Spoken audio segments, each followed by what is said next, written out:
خیر چلیے، یہ مسئلہ تو آپ کے ایک بڑے عالم نے حل کر دیا کہ مکبر کی آواز ہو یا لاؤڈ سپیکر کی آواز ہو، دونوں کا مقصد ایک ہی ہے، بلکہ اسپیکر مکبر سے زیادہ مفید ہے۔ اور جس طرح مکبر کی آواز سے آج تک ہمیشہ ہر دور کے مقتدیوں کی نماز ہوتی آئی ہے، اسی طرح سے اب مکبر کی جگہ لینے والے اسپیکر سے بھی دور کے مقتدیوں کی نماز صحیح ہوگی۔ رہا مسئلہ ان پیش کردہ اصولوں کا جو رائے قیاس پر مبنی فقہی اصول آپ نے پیش کیے ہیں، ان کا بھی انشاءاللہ میں حل آپ کو بتا دیتا ہوں۔ لیکن اس سے پہلے آئیے میں اپنے سامعین کو خاص طور سے رسول اللہ صلی اللہ علیہ وسلم اور صحابہ کے دور کی وہ احادیث اور روایتیں دکھا دوں اور سنا دوں جن میں مفتی صاحب نے بیجا تعویلیں کر کے اور ان کو اس مسئلے کی دلیل تسلیم کرنے سے ہی انکار کر دیا ہے۔ میں اپنی ہر پیش کردہ حدیث سامعین کے سامنے رکھتا ہوں، میری PDF فائل میں بھی آپ کو ملے گی، اور میں یہاں پہ بھی اس کو آپ کے سامنے واضح طور پر بیان کروں گا، اور پھر آپ مفتی صاحب کا جواب سنیے، خود فیصلہ کیجئے کہ کیا واقعی اس حدیث کا یہی جواب ہونا چاہیے، یا یہ صرف زبردستی کی عقلی اور ضمنی تعویلیں ہیں انکار کی خاطر، جس کا ہمارے بھائی بڑے جو ہے اس سے متاثر ہو گئے اس فتوے سے، اور کہنے لگے کہ لو جی جواب آ گیا اور ساری دلیلیں اس میں موجود ہیں۔ میں حدیثیں بھی سناؤں گا اور ساتھ ہی ساتھ وضاحت بھی اس کی کرتا جاؤں گا، لیکن اس سے پہلے میں یہ بتاتا چلوں تاکہ کسی بھائی کو غلط فہمی نہ رہے کہ اللہ جانتا ہے ہمیں اپنے بھائیوں سے الجھنے اور ان کو پریشان کرنے کا ہرگز شوق نہیں ہے۔ ہم تو اتحاد و اتفاق کے حامی ہیں، ہم فصل کے مقابلے میں وصل کو ترجیح دیتے ہیں، ملانے کو۔ ہمیں خود کو ترجیح دینے کا کوئی حق بھی نہیں ہے، خود انبیاء کرام اولیاء اعظام یہی سبق دیتے چلے آئے ہیں۔ اللہ جانتا ہے کہ ہر وقت ہمارا یہی خیال رہتا ہے کہ حتی الامکان اپنی زبانوں سے وہ باتیں کہی جائیں اور وہ مضامین ہم سپرد قلم کریں جو عامت المسلمین کو نفع بخش ہوں، جس سے لوگ فائدہ اٹھائیں، بلا وجہ کسی کا رد و قد نہ ہو، نشانہ زنی نہ ہو، دل خراشی نہ ہو۔ مگر کیا کریں جب خواہ کوئی سنگ راہ یا خار پا بنے،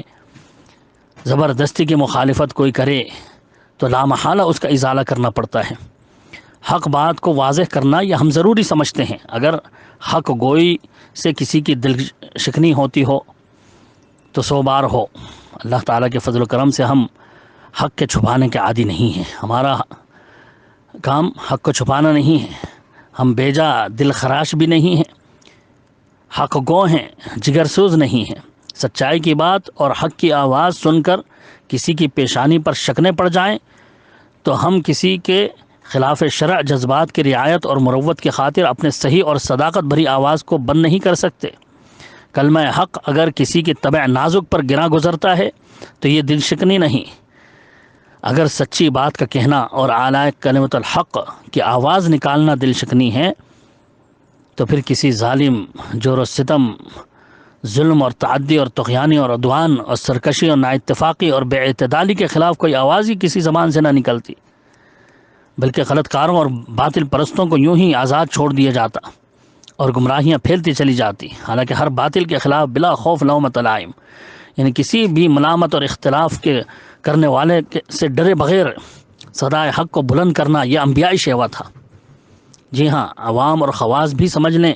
کہ ہمارے دل میں صرف اور صرف اللہ رب العالمین کا ڈر ہے، اس لیے سچائی کے اظہار میں ہمیں اپنی شہرت اور عزت کے مجروح ہونے کا ذرا برابر بھی غم نہیں ہوتا۔ لوگ کیا کہیں گے یہ سوچ کر ہم زبان نہیں کھولتے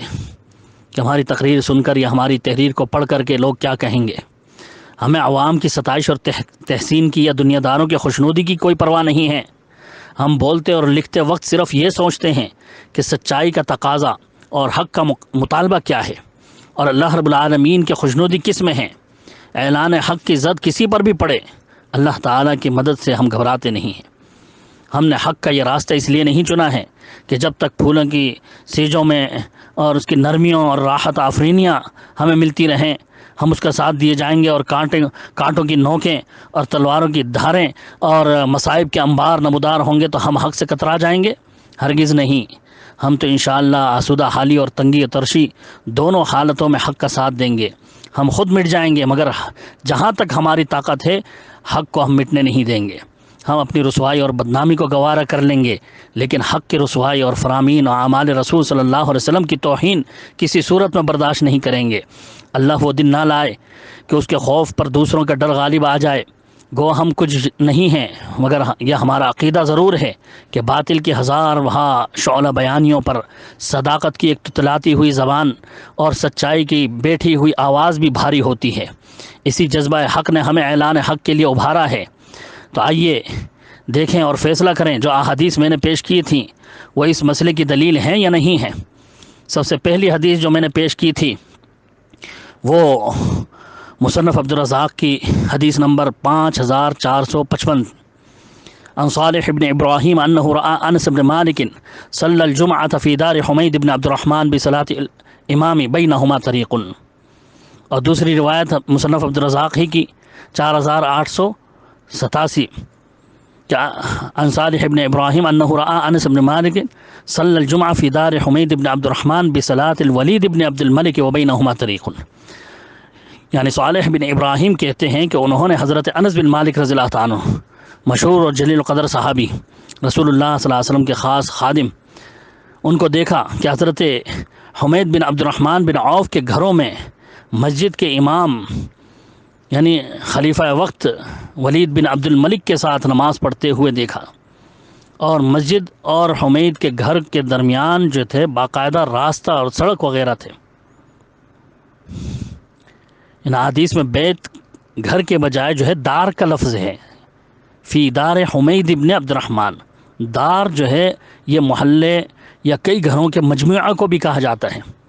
جس میں ایک ہی خاندان والے رہتے تھے، جیسے کہ حافظ زبیر علی زئی کی تحقیق و تخریج کے ساتھ چھپی ہوئی ابو داؤد مترجم آپ دیکھ سکتے ہیں، ام ورقہ کی امامت والی حدیث نمبر 592 میں اس کی تشریح کرتے ہوئے لکھتے ہیں کہ لفظ دار میں بیت سے زیادہ وسعت ہے اور یہ محلے کے مفہوم میں ہے۔ پھر آگے مزید وضاحت ہے کہ دار کا لفظ حویلی کے لیے، خاندان اور قبیلے کے لیے، گھر کے لیے سبھی معنوں میں استعمال ہوتا ہے۔ دیکھیے ابو داؤد مترجم جلد نمبر 1 صفحہ نمبر 471 میں، تو یہاں وہی محلہ مراد ہے، یہاں دار سے مراد، اور یا بہت سارے گھروں کا مجموعہ۔ اسی لیے کچھ روایتوں میں جمع کے لفظ سے بیوت کے لفظ کے ساتھ بھی یہ روایت آ رہی ہے، جیسا کہ بہقی کی روایت ہے کہ عن صالح بن ابراہیم قال رأیت انس بن مالک صلی الجمعة فی بیوت حمید بن عبد الرحمن بن عوف فصلى بصلاة الامام فی المسجد وبین بیوت حمید والمسجد طریق۔ دیکھیے بہقی سنن الکبریٰ حدیث نمبر 5257۔ اس میں وضاحت ہے کہ میں نے حضرت انس بن مالک رضی اللہ عنہ کو دیکھا کہ انہوں نے جمعہ پڑھا کہاں؟ حمید بن عبد الرحمن کے گھروں میں، اور امام کے ساتھ انہوں نے وہاں گھر کے اندر نماز پڑھی جبکہ راستہ بیچ میں موجود تھا۔ دوسری روایت میں اور دیگر سب صالحین کا گھروں میں باجماعت نماز پڑھنے کا ذکر اس طرح سے کہ عن ہشام بن عروہ قال جئت انا وابی مرۃ فوجدنا المسجد قد امتلأ فصلینا بصلاة الامام فی دار عند المسجد بینہما طریق۔ مصنف عبدالرزاق 4885۔ مفتی صاحب نے یہاں میں اور ابو مرہ ترجمہ کیا ہے، حالانکہ جئت انا و ابی مرۃن ہے اصل میں، کہ میں اور میرے والد یعنی مشہور تابعی حضرت عروہ بن زبیر رضی اللہ عنہ ایک مرتبہ آئے اور مسجد کو بھرا ہوا پایا، تو ہم نے مسجد کے قریب ایک گھر میں امام مسجد کی نماز کے ساتھ باجماعت نماز پڑھی جبکہ مسجد اور گھر کے درمیان راستہ بھی تھا۔ ایک اور روایت گھر کی وضاحت کے ساتھ موجود ہے، عن ابراہیم ابن محمد عن ہشام ابن عروہ مثلہ الا انہ قال صلینا فی دار حمید ابن عبد الرحمن۔ یہ بھی مصنف عبدالرزاق کی 4886 نمبر حدیث ہے۔ اس میں بھی اسی گھر کا ذکر ہے کہ عروہ بن زبیر اور ہشام وغیرہ نے اس گھر میں حمید بن عبد الرحمن کے گھروں میں ہی باجماعت نماز پڑھی۔ اور روایت ہیں اور جو اور وضاحت کرتی ہیں کہ عن ہشام بن عروہ قال جئت انا وابی مرۃ فوجدنا المسجد قد امتلأ یوم الجمعة فنصلی بصلاة الناس فی بیت عندنا عند المسجد بینہما طریق قال حسبت انہ قال فی دار حمید بن عبد الرحمن۔ اور کئی روایتوں میں کانا یصلی بصلاة الامام وہ فی دار حمید بن عبد الرحمن کے الفاظ ہیں، مصنف ابن ابی شیبہ حدیث نمبر 6164 میں دیکھیے، جس سے واضح ہے کہ کئی بار یہ جلیل القدر صحابی جو مدینے کے سب سے بڑے فقیہ مانے جاتے تھے، عروہ بن زبیر رضی اللہ عنہ، حواری رسول حضرت زبیر بن عوام رضی اللہ عنہ کے بیٹے، انہوں نے کئی بار حمید بن عبد الرحمن کے گھر میں امام مسجد کے ساتھ اس کے اقتداء میں نماز پڑھی۔ ایک روایت میں ہے عن ہشام بن عروہ عن ابیہ انہ کان یصلی فی الجمعۃ فی بیوت حمید بن عبد الرحمن عام حج الولید وکثر الناس وبینہا وبین المسجد طریق۔ بیہقی سنن الکبریٰ حدیث نمبر 5249۔ اس سے بھی واضح ہے کہ کئی بار حضرت عروہ بن زبیر رضی اللہ عنہ نے حمید بن عبد الرحمن کے گھروں میں امام کی اقتداء کرتے ہوئے نماز پڑھا کرتے تھے، حالانکہ ان کے اور مسجد کے درمیان راستہ تھا، اور یہ اس دور کا واقعہ ہے جبکہ ولید بن عبد الملک جو ہے وہ حج کے لیے آئے ہوئے تھے اور بہت زیادہ لوگ تھے، بھرے ہوئی تھی مسجدیں ساری۔ یہ اس دور کا واقعہ، اس حدیث سے اور بھی وضاحت ہو گئی۔ تو ان تمام احادیث پر غور کرنے سے یہ باتیں واضح ہوتی ہیں کہ حضرت انس بن مالک رضی اللہ عنہ اور حضرت عروہ بن زبیر وغیرہ نے عام نمازیں اور جمعہ بھی امام مسجد کے ساتھ باجماعت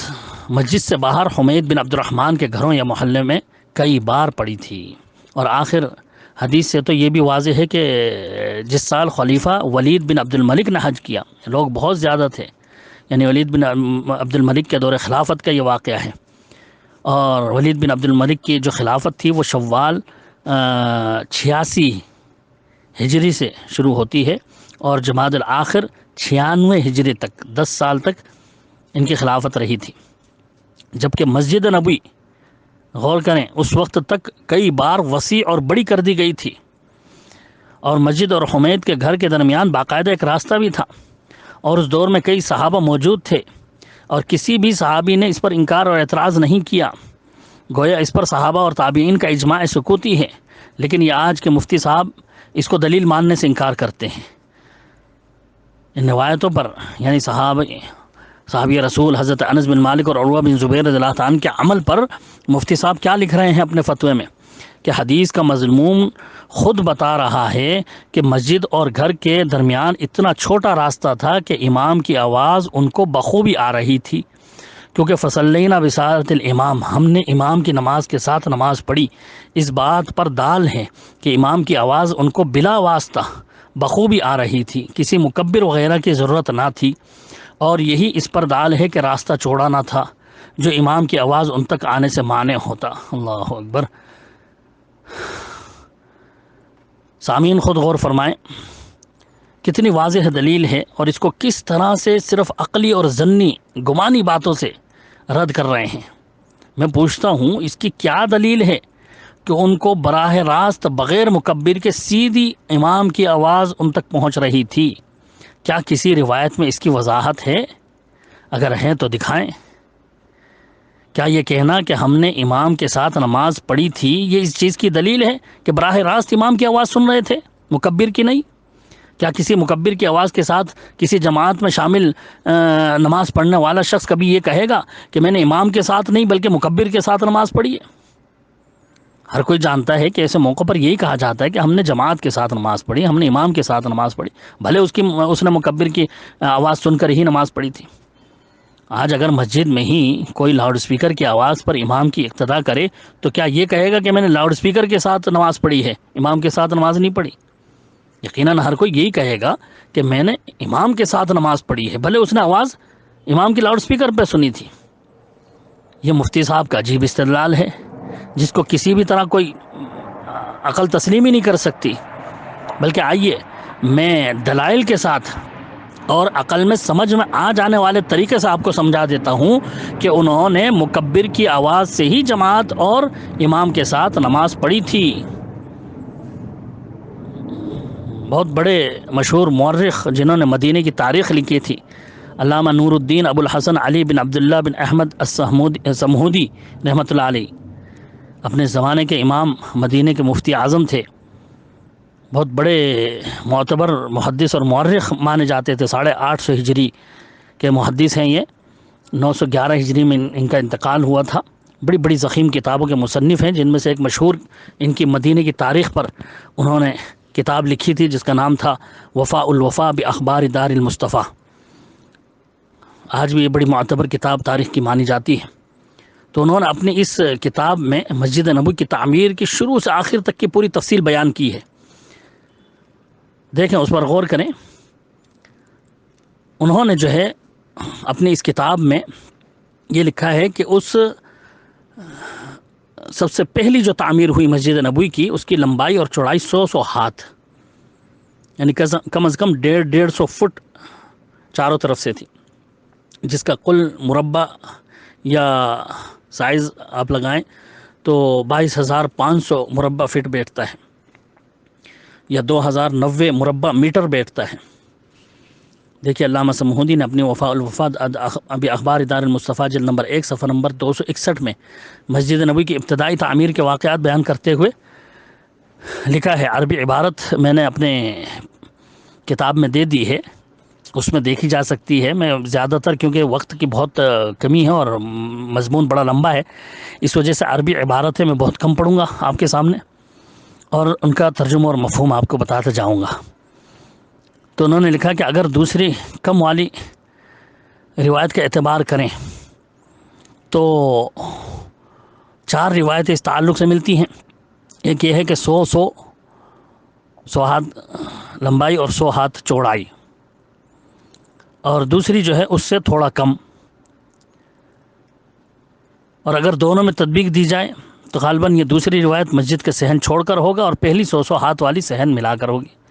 اس طرح اصل رقبہ کل مسجد کا وہی تقریباً 22,500 اسکوائر فٹ ہوتا ہے، کیونکہ علامہ سمہودی نے ایک مقام پر اور وضاحت اس کی کری کہ پہلی بار رسول اللہ صلی اللہ علیہ وسلم نے 100 ہاتھ لمبائی چوڑائی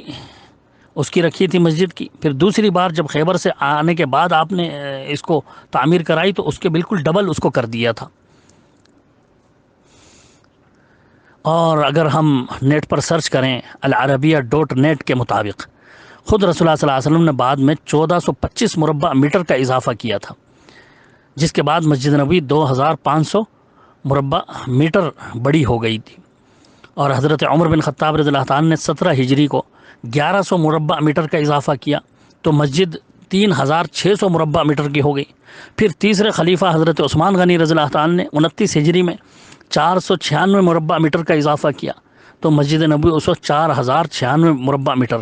یعنی تقریباً 44,088 مربع فٹ وسیع ہو گئی تھی۔ اور اسی دور میں جو ہے اس کے بعد، بلکہ یہ واقعہ کیونکہ 88 ہجری کے بعد کا ہے، جو حضرت انس اور حضرت عروہ رضی اللہ تعالیٰ کی نماز کا واقعہ ہے کہ انہوں نے گھر میں نماز پڑھی۔ ولید کا جو دور خلافت تھا، وہ بھی حج کے موقع پر جب وہ آئے تو اس کی تفصیل میں نے پوری نکالی اس تاریخ سے، علامہ سمہودی رحمۃ اللہ علیہ کی تاریخ میں، تو اس سے واضح ہے کہ حمید کے گھر میں حضرت انس اور حضرت عروہ بن زبیر وغیرہ نے جو نماز پڑھی تھی، اس وقت کے خلیفہ ولید بن عبد الملک کے حکم سے مدینے کے جو امیر تھے وہ حضرت عمر بن عبد العزیز رحمۃ اللہ علیہ تھے۔ 88 ہجری میں انہوں نے مسجد کی توسیع کرائی تھی، اور اس توسیع کے بعد ولید حج کو آئے تھے۔ علامہ سمہودی نے اپنی وفاء الوفا میں جلد نمبر 2 صفحہ نمبر 97 میں اس کو تفصیل سے ذکر کیا ہے۔ آپ عربی الفاظ میں نے جو ہے درج کر دیے ہیں اپنی کتاب میں، اس کو پڑھ سکتے ہیں۔ یعنی ابراہیم بن محمد زہری کہتے ہیں کہ ان کے دادا نے بتایا کہ جب خلیفہ ولید بن عبد الملک حج کر کے مدینہ پہنچے تو اس وقت تک حضرت عمر بن عبد العزیز رحمۃ اللہ علیہ مدینہ کی مسجد نبوی سے تعمیر سے فارغ ہو چکے تھے، اور ولید نے مسجد میں گھوم کر اس نئی تعمیر کا معائنہ کیا، تو اس سے واضح ہوا کہ اس وقت جو ہے یہ اور زیادہ چوڑی ہو چکی تھی۔ اور عربیہ.net کے مطابق عمر بن عبد العزیز نے 88 ہجری میں مسجد نبوی میں مزید 2,369 مربع میٹر کی جگہ شامل کرائی تھی، جس کے بعد اس کا احاطہ 6,465 مربع میٹر یعنی تقریباً 70,000 مربع فٹ وسیع ہو گئی تھی یہ مسجد. اندازہ لگائیے. علامہ سمہودی رحمۃ اللہ علیہ ایک جگہ لکھتے ہیں کہ یحییٰ کی خبر کے مطابق حضرت عمر بن عبدالعزیز نے سال بھر چونا پکایا جس سے نقش و نگار کا سامان تیار کیا. چونا وہ بطن نخل سے لے کر آئے تھے. بنیاد پتھروں سے تیار کی، دیواریں پتھروں سے بنائی، انہیں چونا لگایا. مسجد کے ستون اندر سے خالی پتھروں کے تیار کیے جن کے اندر لوہا اور سکہ پگھلا کر کے بھر دیا گیا. مسجد لمبائی میں 200 ہاتھ تھی اور چوڑائی میں اگلی طرف سے 200 ہاتھ اور پچھلی طرف سے 180 ہاتھ تھی. اس سے پہلے اس کا اگلا حصہ پہلی لمبائی کے مقابلے میں زیادہ چوڑا تھا. تو اس حساب سے ہم دیکھتے ہیں کہ مسجد کا جو کل رقبہ بیٹھتا ہے وہ 8,500 مربع میٹر یعنی تقریباً 90,000 مربع فیٹ بیٹھتا ہے علامہ سمہودی کے اس روایت کے اعتبار کریں تو. پھر اس کے بعد مسجد کی باہری دیوار جو ہے وہ 3 فٹ چوڑی رکھی گئی. علامہ سمہودی نے وضاحت کی. پھر مسجد کے باہر تقریباً 10 سے 15 فٹ کا راستہ تھا کیونکہ ایک جگہ انہوں نے 6 ہاتھ کا راستہ بتایا اور دوسری جگہ سلف کے زمانے کے محدث اور مورخ عمر بن شبہ 172 ہجری میں انہوں نے مدینہ کی تاریخ لکھی تھی. تاریخ مدینہ کے نام سے جلد نمبر 1 صفحہ نمبر 16 میں مسجد نبی کے چاروں طرف جو پکی سڑکیں حضرت معاویہ رضی اللہ عنہ کے حکم سے مروان نے بنوائی تھیں ان کا ذکر تفصیلی انہوں نے کیا ہے کہ سب سے پہلے مروان بن حکم کے حکم سے مسجد نبی کے اطراف میں پکی سڑکیں بنا دی گئی تھیں. تو یہ کوئی چھوٹی اور پتلی راہ نہیں تھی بلکہ ایک عام راستہ تھا جو پکا بنایا گیا تھا. اور دار حمید بن عبد الرحمن کو دار کبریٰ بھی کہا جاتا تھا. انہوں نے اس میں وضاحت کری. اور اس کے سامنے جو پکی سڑک تھی وہ تقریباً 10 ہاتھ کا فاصلہ تھا اس میں یعنی تقریباً 15 فٹ چوڑا راستہ تھا. تو یہ میں ثابت کر رہا ہوں تاریخ کی کتابوں سے کہ ایک تو مسجد اتنی بڑی تھی اور اس کے بعد راستہ اتنا چوڑا تھا. اب خود سامعین جو ہے فیصلہ کر لیں کہ کیا بغیر مکبر کی آواز کے اتنی بڑی مسجد تقریباً 90,000 مربع فٹ اور پھر اس کی دیواریں، پھر اس کے بعد 15 فٹ چوڑی جو ہے راستہ، پھر اس کے بعد گھروں کے اندر محلے میں، کیا امام کی آواز براہ راست پہنچ سکتی ہے بغیر کسی مکبر کی آواز باہر اتنی دور پہنچے گی اتنی بڑی مسجد سے؟ جبکہ مسجد کے فرش اور جو چھت تھی وہ لکڑی کے تھے اور آپ کو معلوم ہونا چاہیے کہ لکڑی وغیرہ جو ہے یہ آواز کو جذب کرتے ہیں، پھیلنے نہیں دیتے. ایسی جگہ آواز کبھی گونجتی نہیں ہے. آج کل کے جو ٹائلز اور ماربل کی مسجدیں ہیں ان میں آوازیں گونجتی ہیں جبکہ لکڑیاں اگر زیادہ لگی ہوں تو آواز وہ جذب کر لیتی ہیں، زیادہ پھیلنے نہیں دیتی. تو ایسی جگہ تو آواز اندر ہی سننا مشکل ہو جاتا ہے. باہر اتنی دور محلے تک اتنی بڑی مسجد سے نکل کر کے امام کی آواز کہاں سے پہنچ سکتی ہے؟ اور ایک پوائنٹ کی طرف میں آپ کو اشارہ کر دوں، کہہ رہے ہیں کہ بغیر واسطے کی اتنی دور انہوں نے آواز سننی امام کی. دیکھیے حضرت معاویہ رضی اللہ عنہ کے دور سے ہی یہ ایک سلسلہ شروع ہو گیا تھا. حضرت معاویہ بن یزید رضی اللہ حضرت معاویہ اور حضرت یزید کے بعد ولید بن عبد الملک کا دور خلافت تھا اور حضرت معاویہ سے ہی یہ سلسلہ شروع ہو گیا تھا کہ انہوں نے رکوع سجود وغیرہ میں اللہ اکبر زور سے بولنا چھوڑ دیا تھا. نماز پڑھاتے ہوئے مکبر ہی آواز زور سے پکارا کرتا تھا، امام کی آواز کو دور تک پہنچاتا تھا. اس کے تعلق سے ایک دو نہیں بہت ساری حدیث آپ کو کتب حدیث میں مل جائیں گی. امام کی تکبیر کی آواز پہلی دوسری صفوں تک ہی نہیں سنائی دیتی تھی، مکبر ہی امام کی آواز کو پیچھے پہنچاتا تھا. بخاری مسلم میں تو کئی روایتیں اس کے تعلق سے موجود ہیں کہ اماموں نے زور سے تکبیر کہنا چھوڑ دیا تھا. دیکھیے صحابہ نے باقاعدہ عمل کر کے دکھایا اور زور سے تکبیرات کہیں تو لوگ حیران رہ جاتے تھے کہ یہ کون سا طریقہ ہے. امام بخاری رحمۃ اللہ علیہ نے کئی جگہ اس پر باب باندھا اور یہ روایتیں کئی مرتبہ لائے ہیں. ایک جگہ باب باندھا باب اتمام التکبیر فی الرکوع، رکوع کے وقت پورے طور پر تکبیر کہنا یعنی زور سے تکبیر کہنا. اور حضرت عمران بن حسین رضی اللہ تعالیٰ عنہ کی روایت لائے کہ صلی مع علی بالبصرۃ فقال ذكرنا هذا الرجل صلاة كنا نصليها مع رسول الله صلی اللہ علیہ وسلم فذكر انه كان يكبر كلما رفع وكلما وضع۔ عمران بن حسین رضی اللہ تعالیٰ عنہ کہتے ہیں کہ جب انہوں نے بصرہ میں حضرت علی رضی اللہ تعالیٰ عنہ کے پیچھے ایک مرتبہ نماز پڑھی تو نماز کے بعد انہوں نے کہا کہ انہوں نے تو آج مجھے رسول اللہ صلی اللہ علیہ وسلم کی نماز یاد دلا دی۔ کیا کس طرح سے یاد دلائی؟ کہ یہ جب بھی سر اٹھاتے اور جب بھی سر جھکاتے تھے، رکوع سجود میں جب بھی جاتے تھے تو زور سے اللہ اکبر کہتے۔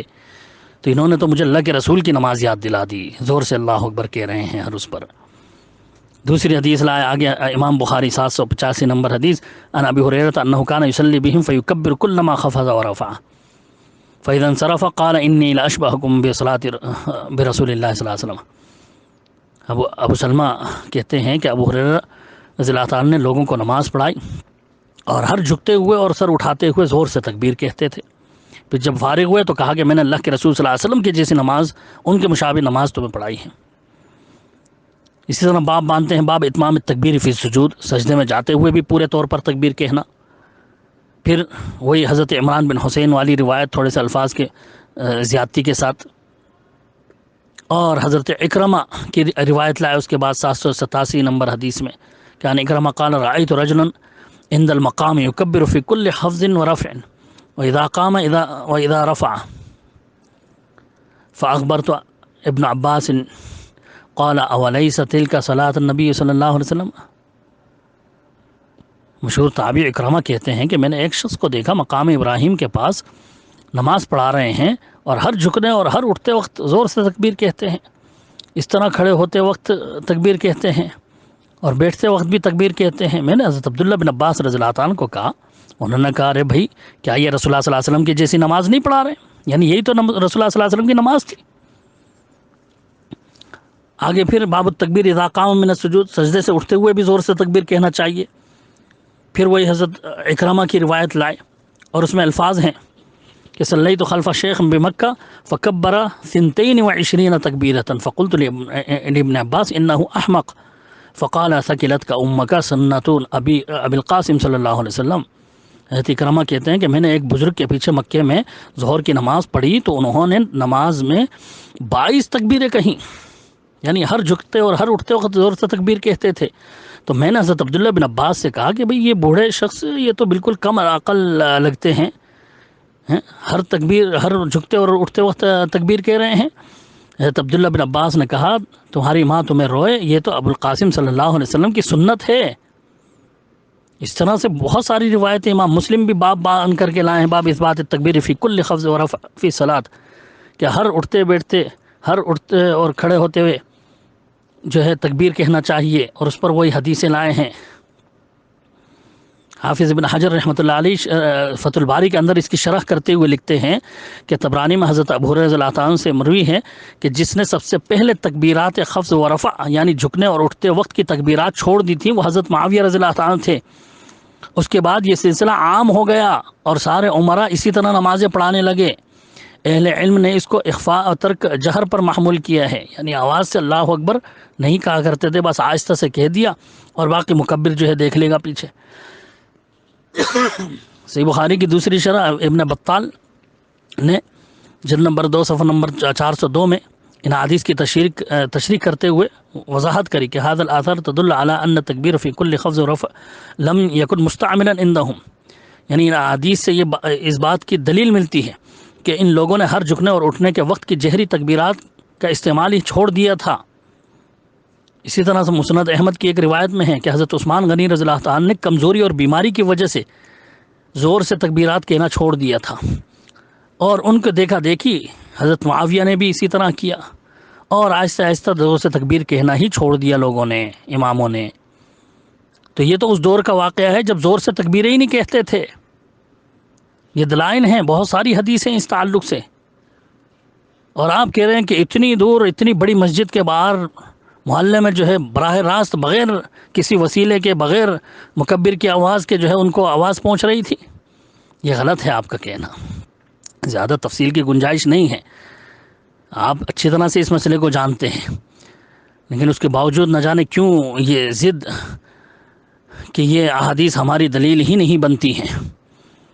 براہ راست بغیر کسی وسیلے کے امام ہی کی آواز سننا ضروری ہے، جبکہ اس وقت امام جہری تکبیرات کے نہیں چھوڑ چکے تھے اور مقتدی مکبرین کی آواز پر ہی امام کی اقتدا کرتے تھے۔ صحابی تابعی اسی حالت میں مسجد سے باہر اقتدا کر رہے ہیں، بغیر دلیل کے کسی عقلی اور ضمنی تعویل کی کوئی گنجائش ہی نہیں رہ جاتی ہے اس میں کہتا ہوں چلو مان بھی لیں ایک بار، چلو آپ کے بقول براہ راست انہوں نے امام کی آواز اتنی دور باہر سنی ہوگی، تو بھی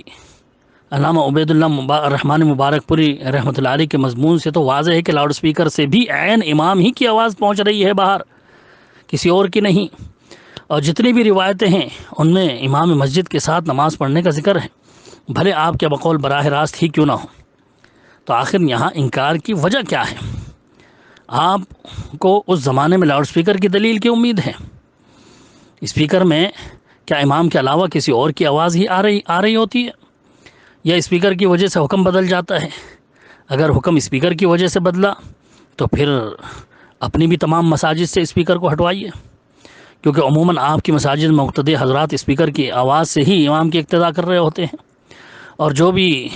آج کل اسپیکر پر امام کی اقتدا کرتے ہیں ان کے خلاف فتویٰ دیجیے کہ صرف اسپیکر سے امام کی آواز سن کر ان کی نماز نہیں ہوگی۔